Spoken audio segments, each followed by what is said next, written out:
Chapter number 4 हम discuss कर रहे हैं लिक्विड्स एंड सॉलिड्स। आज का जो हमारा टॉपिक है that is hydrogen bonding. Hydrogen bonding जो है that is basically a dipole dipole force. ये भी एक डाइपोल डाइपोल फोर्स है, लेकिन इस डाइपोल डाइपोल फोर्स की जो स्ट्रेंथ होती है वो एक नॉर्मल डाइपोल डाइपोल फोर्स से बहुत ज्यादा होती है। तो इस वजह से इसको स्पेशल नाम दिया गया हाइड्रोजन बॉन्डिंग का। तो जरा पढ़ते हैं कि हाइड्रोजन बॉन्डिंग जो है वो क्या है। हाइड्रोजन बॉन्डिंग की अगर हम सबसे पहले डेफिनेशन की बात करें तो डेफिनेशन लिखी हुई है, it is an electrostatic force of attraction. ये एक इलेक्ट्रोस्टैटिक फोर्स ऑफ अट्रैक्शन है that is present between highly electronegative atom. तो इसके लिए पहली शर्त ये हुई कि इसके लिए एक हाईली इलेक्ट्रोनेगेटिव एटम चाहिए, जैसे कि nitrogen, oxygen and a partial positively charge hydrogen atom. और दूसरा इसके अंदर जो है क्या होना चाहिए, एक partial positively charge hydrogen atom होना चाहिए। एक हाईली इलेक्ट्रोनेगेटिव एटम जैसे कि नाइट्रोजन, ऑक्सीजन या फ्लोरीन, और एक partial positively charge hydrogen atom. इन दोनों के दरमियान जो फोर्स ऑफ अट्रैक्शन क्रिएट होती है that force of attraction is called as hydrogen bonding. उस फोर्स ऑफ अट्रैक्शन को हम नाम देते हैं हाइड्रोजन बॉन्डिंग का। What are the necessary conditions for hydrogen bonding? फिर कौन कौन सी कंडीशंस हैं जहां पर जो है वो हाइड्रोजन बॉन्डिंग क्रिएट हो सकती है? तो first condition is the one molecule must have a highly electronegative atom.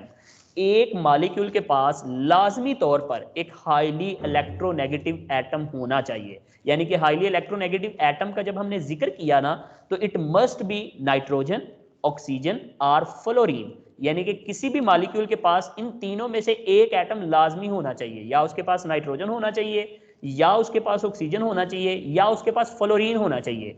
इन तीन एटम्स के अलावा हाइड्रोजन बॉन्डिंग पॉसिबल नहीं है। तो इसलिए ये तीन हाईली इलेक्ट्रोनेगेटिव एटम्स हैं जिनका होना बहुत जरूरी है फॉर द हाइड्रोजन बॉन्डिंग। दूसरी condition, the electronegative atom means nitrogen, oxygen और फ्लोरीन। इन तीनों के पास they must pair on it. इनके पास लाजमी तौर पर लोन पेयर भी होना चाहिए। अगर नाइट्रोजन की बात करें तो नाइट्रोजन जब 3 बॉन्ड बनाता है तो उसके पास एक लोन पेयर बच जाता है। ऑक्सीजन जब 2 बॉन्ड बनाता है तो उसके पास 2 लोन पेयर बच जाते हैं। फ्लोरीन के आउटर मोस्ट शेल में 7 इलेक्ट्रॉन है। जब वो एक शेयर कर लेता है तो बाकी उसके पास 3 लोन पेयर बच जाते हैं, यानी कि होते 6 इलेक्ट्रॉन है, लेकिन पेयर्स की फॉर्म में बोलेंगे तो 3 पेयर ऑफ इलेक्ट्रॉन्स वो उसके पास जो है वो बच जाते हैं, जिसको हम कहते हैं 3 लोन पेयर। इसका मतलब है इन तीनों के अंदर जो है ये कंडीशंस फॉलो हो रही हैं कि एक तो ये हाईली इलेक्ट्रोनेगेटिव है, दूसरा नाइट्रोजन पर भी लोन पेयर बचता है, ऑक्सीजन पर भी लोन पेयर्स होते हैं, और फ्लोरीन पर भी लोन पेयर्स प्रेजेंट होते हैं। Third condition, second molecule must have a partial positive hydrogen. जो दूसरा मॉलिक्यूल है जिसके साथ हाइड्रोजन बॉन्डिंग क्रिएट होनी है उसके पास लाजमी तौर पर पार्शियल पॉजिटिव हाइड्रोजन होना चाहिए। यानी कि उसके पास एक ऐसा हाइड्रोजन होना चाहिए जिसके ऊपर हाईली पार्शियल पॉजिटिव चार्ज हो। अब हाईली पार्शियल पॉजिटिव चार्ज कब आता है?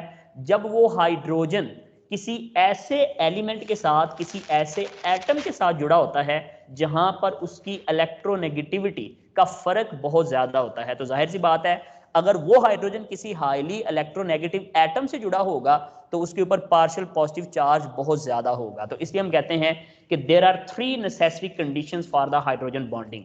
First one is the highly electronegative atom, nitrogen, oxygen और fluorine. Then second condition, they must have lone pairs. इनके पास लाजमी तौर पर लोन पेयर्स होने चाहिए। And the third molecule must have partial positive hydrogen. जो दूसरा मॉलिक्यूल है जिसने आके हाइड्रोजन बॉन्डिंग क्रिएट करनी है उसके पास लाजमी तौर पर पार्शियल पॉजिटिव हाइड्रोजन होना चाहिए। थर्ड पॉइंट के अंदर मैंने इंपॉर्टेंट पॉइंट्स लिखे। The hydrogen bond is stronger than dipole dipole force. जो हाइड्रोजन बॉन्ड है ये सिंपल डाइपोल डाइपोल फोर्स से बहुत स्ट्रॉन्ग है, but weaker than a chemical bond. लेकिन केमिकल बॉन्ड से ये वीक रहेगा, like covalent bond, dative bond, हम कहते हैं आयोनिक बॉन्ड। तो इन तीनों बॉन्ड्स की निस्बत हाइड्रोजन बॉन्ड की स्ट्रेंथ बहुत वीक है। लेकिन अगर सिंपल डाइपोल डाइपोल फोर्स से कंपेयर किया जाए तो डाइपोल डाइपोल फोर्स से ये काफी हद तक स्ट्रॉन्ग होता है। तो दैट्स हम कहते हैं hydrogen bond is stronger than dipole dipole force, but it is weaker than a chemical bond. Then second important point है hydrogen bond is 20 times weaker than a covalent bond, यानी कि अगर एक कोवलेंट बॉन्ड के मुकाबले में इसको रखा जाए तो तकरीबन 20 हाइड्रोजन बॉन्ड्स आते हैं। जैसा कि मैंने पहले आपको बताया था कि अगर डाइपोल डाइपोल फोर्स की बात की जाए तो they are only 1% as effective as covalent bond, but hydrogen bond is 20% as effective as covalent bond, यानी कि इसका कोवलेंट बॉन्ड के मुकाबले में 20% इफेक्टिव है, जबकि डाइपोल डाइपोल फोर्स कितने परसेंट इफेक्टिव थी, ओनली 1%। तो इसका मतलब ये हुआ कि डाइपोल डाइपोल फोर्स और हाइड्रोजन बॉन्ड में स्ट्रेंथ का फर्क है। डाइपोल डाइपोल फोर्स जो है वो जस्ट 1% इफेक्टिव थी कोवलेंट बॉन्ड के, लेकिन ये तकरीबन 20% एज इफेक्टिव है एज कोवलेंट बॉन्ड। तो hydrogen bond is much stronger than dipole dipole force but weaker than a chemical bond. तो ये तीसरा जो है वो इसके अंदर इंपॉर्टेंट पॉइंट हमने जो है डिस्कस किया। अब जरा इसकी एक्सप्लेनेशन जो है ना वो जरा ध्यान के साथ आपने समझनी है कि ये हाइड्रोजन बॉन्डिंग जो है वो कैसे क्रिएट होती है।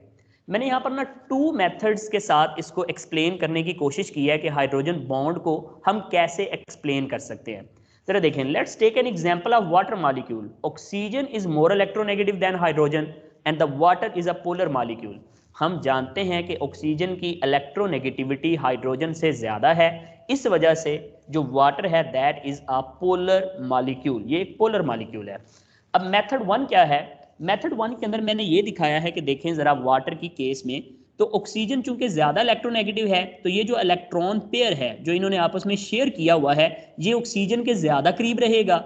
इसी तरह से यहाँ पर भी ये जो इलेक्ट्रॉन पेयर शेयर्ड है ये ऑक्सीजन के ज़्यादा करीब रहेगा, जिसकी वजह से ऑक्सीजन पर चार्ज आएगा पार्शियल नेगेटिव। अब देखिए इसके ऊपर ये जो मैंने ऐसे डॉटेड लाइन शो की है this is the electronic cloud. जाहिर सी बात है इलेक्ट्रॉन न्यूक्लियस के बिल्कुल करीब करीब नहीं होते बल्कि इलेक्ट्रॉन तो काफी फैले हुए होते हैं, तो इलेक्ट्रॉनिक क्लाउड को मैंने शो किया है। इसका मतलब है कि इसका इलेक्ट्रॉनिक क्लाउड जो है वो काफी ज्यादा है, और जितना इस तरह से इलेक्ट्रॉनिक क्लाउड इसने फैलाया हुआ है जाहिर सी बात है इसकी इलेक्ट्रिक फील्ड वो बड़ी ज्यादा होगी, बड़ी दूर तक जा रही होगी इसकी इलेक्ट्रिक फील्ड। अब बात करते हैं जो सेकंड मॉलिक्यूल है, सेकंड मॉलिक्यूल है वो भी वाटर का है। वाटर के मॉलिक्यूल के केस में जरा देखें तो हाइड्रोजन उसी तरह से ऑक्सीजन के साथ अटैच्ड है। इस हाइड्रोजन का जो इलेक्ट्रॉन है वो बहुत ज्यादा ऑक्सीजन की तरफ अट्रैक्टेड है, जिसका मतलब है कि इस पर पार्शियल पॉजिटिव चार्ज है और इसका साइज भी बहुत स्मॉल है। एक तो साइज स्मॉल है, ऊपर से इसका सारा इलेक्ट्रॉनिक क्लाउड इससे दूर जा चुका है। इसकी वजह से इसके ऊपर जो है वो चार्ज जो पार्शियल पॉजिटिव है वो बहुत ज्यादा होता है, हाईली पार्शियल पॉजिटिव चार्ज जो है वो इसके ऊपर आ जाता है। अब जब इसके पास हाईली पार्शियल पॉजिटिव चार्ज है और इधर ये इलेक्ट्रिक फील्ड, इसकी इलेक्ट्रिक फील्ड जो है वो नेगेटिव है जबकि हाइड्रोजन की जो इलेक्ट्रिक फील्ड है वो पॉजिटिव है। इन दोनों इलेक्ट्रिक फील्ड्स में एक electrostatic force of attraction develop होगी जिसको हम कहते हैं हाइड्रोजन बॉन्डिंग। तो पहला मैंने इलेक्ट्रिक फील्ड के हिसाब से बताया कि इलेक्ट्रिक फील्ड स्ट्रांग होने की वजह से हाइड्रोजन की इलेक्ट्रिक फील्ड बहुत स्ट्रांग हो जाती है क्योंकि वो बिल्कुल छोटा सा जो है वो साइज है उसका और चार्ज उसके ऊपर +1 है। इसका मतलब है कि बहुत हाईली पार्शियल पॉजिटिव चार्ज उस पर मौजूद है जबकि साइज बड़ा स्मॉल है। तो फिजिक्स में ना आप हम बात कहते हैं, हम कहते हैं जो पॉइंट चार्ज होता है ना इसकी इलेक्ट्रिक फील्ड बड़ी स्ट्रांग होती है, तो ये भी एक पॉइंट चार्ज है जिसकी वजह से इसकी इलेक्ट्रिक फील्ड इंतहाई स्ट्रांग है। इतनी स्ट्रांग इलेक्ट्रिक फील्ड होने के बायस ये इस नेगेटिव चार्ज को अपनी तरफ इतना फोर्सफुली अट्रैक्ट करता है कि इसकी अट्रैक्शन को हमें स्पेशल नाम देना पड़ा हाइड्रोजन बॉन्डिंग का। तो यही बात मैंने लिखी है मेथड 1 में कि due to small size of hydrogen atom it creates a strong electric field. ये एक बड़ी स्ट्रॉन्ग इलेक्ट्रिक फील्ड क्रिएट करता है which attract the oxygen atom powerfully, जो इस ऑक्सीजन एटम को अपनी तरफ पावरफुली जो है वो अट्रैक्ट करता है। तो this attraction is known as hydrogen bonding. जो जरा सेकंड मेथड है उसको भी जरा ऑब्जर्व करते हैं कि दूसरे मेथड के अंदर हम कैसे एक्सप्लेन कर सकते हैं। Oxygen has a lone pair, आप जानते हैं ऑक्सीजन के पास 2 लोन पेयर्स हैं and it want to donate one of its lone pair to the highly positive charge hydrogen. ये क्या करता है, ये सोचता है, ये है जरा बात को समझना है। मैं ये कह रहा हूं कि ऑक्सीजन जो है इसके पास लोन पेयर मौजूद है, इलेक्ट्रॉन पेयर्स हैं इसके पास 2। ये जो हाइड्रोजन है ना ये इतना ज्यादा पार्शियल पॉजिटिव चार्ज है कि इस ऑक्सीजन को लगता है कि इसके पास ना कोई इलेक्ट्रॉन है ही नहीं, इसके पास सिर्फ और सिर्फ पॉजिटिव चार्ज है। अब ऐसी सिचुएशन के अंदर हमेशा आप एक बॉन्ड पढ़ते हैं जिसको हम कहते हैं डेटिव बॉन्ड या फिर हम कहते हैं कोऑर्डिनेट कोवेलेंट बॉन्ड।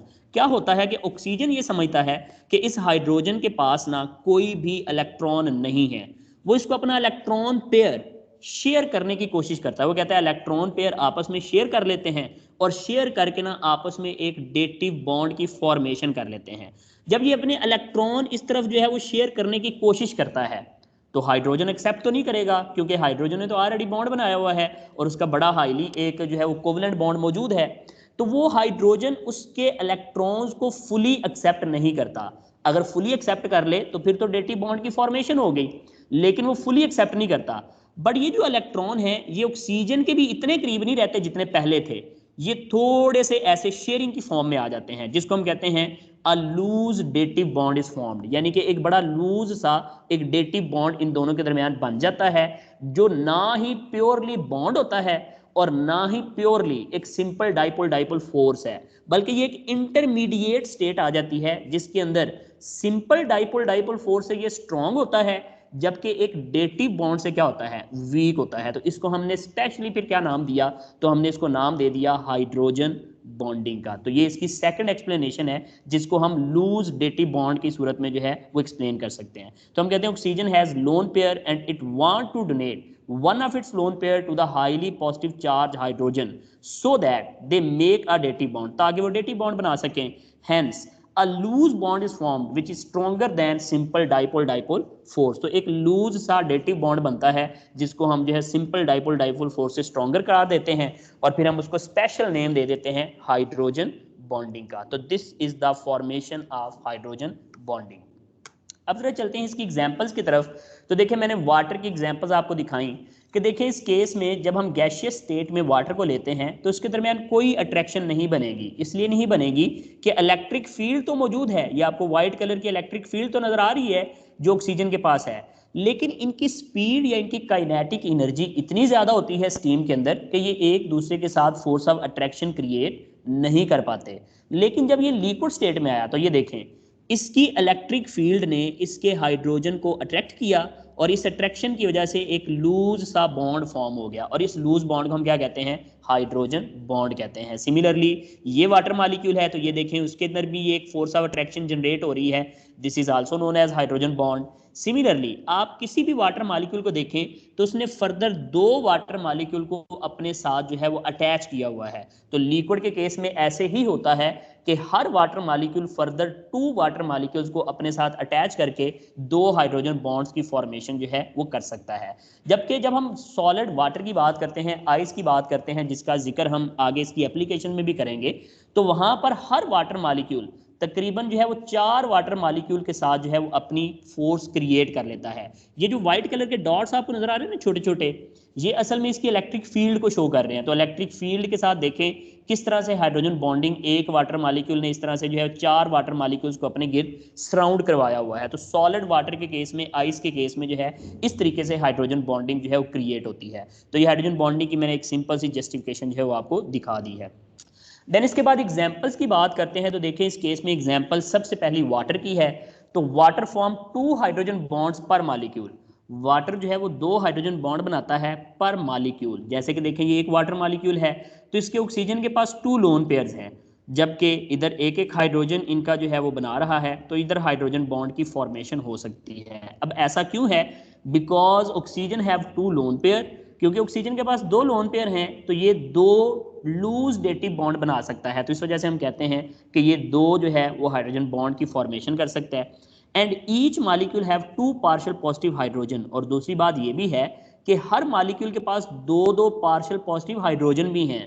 तो दैट्स वाई जब वो फोर्स क्रिएट करते हैं तो हर मॉलिक्यूल तकरीबन दो फोर्सेस जो है वो क्रिएट कर लेता है पर मॉलिक्यूल। तो इसलिए पर मॉलिक्यूल जो है वो टू हाइड्रोजन बॉन्ड्स आते हैं in case of water. But in case of ammonia, अगर हम अमोनिया के केस की बात करें तो ammonia only form one hydrogen bond पर मॉलिक्यूल। अमोनिया पर मॉलिक्यूल सिर्फ एक हाइड्रोजन बॉन्ड की फॉर्मेशन करता है, लाइक दिस। यहाँ पर नाइट्रोजन के पास एक ही लोन पेयर होता है, जबकि हाइड्रोजन तो तीन है, लेकिन चूंकि लोन पेयर एक है तो इसलिए सिर्फ एक ही मॉलिक्यूल के साथ जो है इसकी हाइड्रोजन बॉन्डिंग क्रिएट हो सकती है, क्योंकि एक ही लूज डेटिव बॉन्ड यहाँ पर क्रिएट हो सकता है। तो इसलिए हम कहते हैं कि अमोनिया के केस में पर मॉलिक्यूल सिर्फ एक हाइड्रोजन बॉन्ड की फॉर्मेशन होती है। तीसरा HF का केस है जहां पर फ्लोरीन है जो कि हाईली इलेक्ट्रोनेगेटिव है। फ्लोरीन के केस में जो HF है ये भी सिर्फ एक हाइड्रोजन बॉन्ड बनाता है per molecule, because HF molecule has 1 hydrogen. Reason इसकी ये है कि फ्लोरीन के पास जो है वो लोन पेयर की तादाद तो ज्यादा थी, लेकिन जिसने एक्सेप्ट करना है लोन पेयर, वो हाइड्रोजन दूसरे मॉलिक्यूल के पास सिर्फ एक है, तो दैट्स वाई वहां पर भी सिर्फ एक ही पर मॉलिक्यूल हाइड्रोजन बॉन्ड की फॉर्मेशन हो सकती है। और ये इस तरह से हाइड्रोजन बॉन्ड की फॉर्मेशन दिखाई गई है कि HF के मॉलिक्यूल ऐसे जिगजैग मैनर के अंदर जो है वो अरेंज होते हैं, और HF जो है वो इस तरह से हाइड्रोजन बॉन्डिंग क्रिएट कर लेता है। अब यहाँ पर जो है एंगल भी दिखाया गया कि इन दोनों के दरमियान 120 डिग्री जो है वो एंगल होता है, और एक F ये H और फिर ये अगले फ्लोरीन के साथ जो है इसका हाइड्रोजन बॉन्ड जो है वो क्रिएट हो जाता है। तो ये भी पर मॉलिक्यूल सिर्फ एक हाइड्रोजन बॉन्ड की फॉर्मेशन करता है। यहाँ से एक बड़ा इंपॉर्टेंट शॉर्ट क्वेश्चन आता होता है, वो क्वेश्चन ये आता होता है कि HF is weaker acid than HCl, HBr and HI। जो HF है that is weaker acid than HCl, HBr and HI। तो उसकी रीजन ये है कि हम कहते हैं स्ट्रॉन्ग एसिड वो होता है जो आसानी से प्रोटॉन को डोनेट करे, जबकि वीक एसिड वो होता है जो आसानी से प्रोटॉन को डोनेट ना करे। अब यहाँ पर जो बात है वो यही है कि हाइड्रोजन जो है उसने हाइड्रोजन बॉन्ड बनाया हुआ है, और जाहिर सी बात है hydrogen bond is a stronger bond, और स्ट्रॉन्गर बॉन्ड होने की वजह से, सिंपल डाइपोल डाइपोल फोर्स से स्ट्रॉन्गर होने की वजह से यहाँ से हाइड्रोजन को रिमूव करवाना इतना आसान नहीं है। तो अगर ये आसानी से हाइड्रोजन को रिमूव नहीं करेगा तो इसकी जो एसिडिक स्ट्रेंथ है वो क्या होगी, कम होगी। तो यही रीजन है कि HF is the weaker acid than HCl, HBr and HI। इसी तरह से कई ऐसे मॉलिक्यूल्स भी हैं जहां पर जो है हाइड्रोजन बॉन्डिंग होती है, लेकिन वो दो डिफरेंट किस्म के कंपाउंड्स हैं, जैसे क्लोरोफॉर्म और एसीटोन में जो है हाइड्रोजन बॉन्डिंग क्रिएट हो जाती है। कैसे? तो chloroform has a partial positive hydrogen. हमने पढ़ा था कि क्लोरोफॉर्म के केस में जो कार्बन है उसके तीनों इलेक्ट्रॉन जो है क्लोरीन खींच के ले जाते हैं, और कार्बन अल्टीमेटली हाइड्रोजन से इलेक्ट्रॉन खींचता है, जिसके बायस हाइड्रोजन के ऊपर आ जाता है पार्शियल पॉजिटिव चार्ज। तो क्लोरोफॉर्म का जो हाइड्रोजन है that is highly partially positively charge, जबकि जो एसीटोन है, एसीटोन के मॉलिक्यूल के पास जो ऑक्सीजन मौजूद है, और ऑक्सीजन के पास जो है वो लोन पेयर भी हैं और हाईली इलेक्ट्रोनेगेटिव भी है। तो हमारी कंडीशंस फुलफिल हो गई। तो इन दोनों कंडीशंस के फुलफिल होने के बायस ये दोनों मॉलिक्यूल्स भी आपस में हाइड्रोजन बॉन्डिंग जो है वो क्रिएट कर सकते हैं। लेकिन देखें, हाइड्रोजन बॉन्डिंग क्रिएट सिर्फ ऑक्सीजन और हाइड्रोजन में हुई, ऐसा नहीं है कि नाइट्रोजन, ऑक्सीजन और फ्लोरीन के अलावा कोई एटम आके हाइड्रोजन बॉन्डिंग बना ले, वो कोई भी नहीं बना सकता। सिर्फ यही ऐसे जो है वो हमारे पास एलिमेंट्स हैं जो हाइड्रोजन बॉन्डिंग क्रिएट कर सकते हैं। तो दोनों कंडीशंस फुलफिल होने के बायस यहाँ पर जो है हाइड्रोजन बॉन्डिंग क्रिएट हो जाती है। ठीक है जी, तो यहाँ तक हमने जो है इसकी डिस्कशन की है हाइड्रोजन बॉन्डिंग की। यहाँ तक अगर किसी का कोई क्वेश्चन है तो अपना